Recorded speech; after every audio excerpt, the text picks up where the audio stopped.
ଅତ୍ୟନ୍ତ ଦୁଃଖଦ ଘଟଣା। ଏସ୍ସିବିରେ ଯଦି ଏମିତିଆ ଘଟଣା ଘଟିବ, ରୋଗୀମାନଙ୍କ ମନରେ ଭୟ ସୃଷ୍ଟି ହେବ, ସାଧାରଣ ଲୋକଙ୍କ ମନରେ ଭୟ ସୃଷ୍ଟି ହେବ।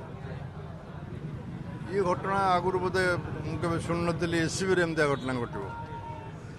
ଆଉ ସବୁ ପେସେଣ୍ଟ ମାନେ ଭେଣ୍ଟିଲେଟର ଥିଲେ, ତେଣୁ ସ୍ୱାଭାବିକ ଭାବରେ ମୃତ୍ୟୁ ହୋଇଗଲା। ଭେଣ୍ଟିଲେଟର କାଢ଼ିଦେଲା ପରେ ତ ଯେକୌଣସି ଲୋକ ଭଲ ଲୋକଟା ବି ଚାଲିଯିବ। ତେଣୁ ପୂର୍ଣ୍ଣାଙ୍ଗ ତଦନ୍ତ ହେବା ଦରକାର, ଦୋଷୀକୁ ଦଣ୍ଡବିଧାନ ବି ହେବା ଦରକାର, କାହିଁକିନା ଏତେ ବଡ଼ ମୃତ୍ୟୁକୁ ସହ୍ୟ କରିବା ବଡ଼ କଷ୍ଟକର ବ୍ୟାପାର।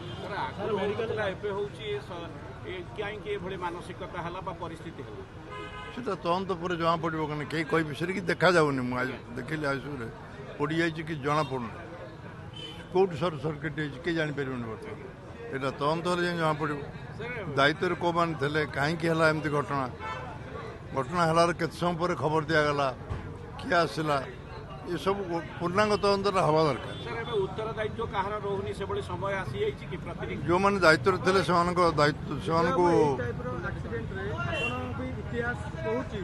ଯେବେ ବି ଇନକ୍ୱାରି ହେଇଛି, ରିପୋର୍ଟ ଆସିଛି, କୌଣସି ବଡ଼ ଅଧିକାରୀ ବଡ଼ ମୁଣ୍ଡ ଗଡ଼ିବା ଆମେ ଦେଖିନୁ। ଆପଣଙ୍କ ନଜିର ସେମିତି ଅଛି କି?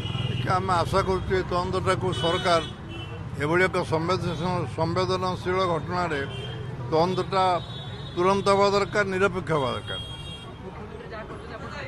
ତାହେଲେ ଦୋଷୀ ଧରା ପଡ଼ିବ।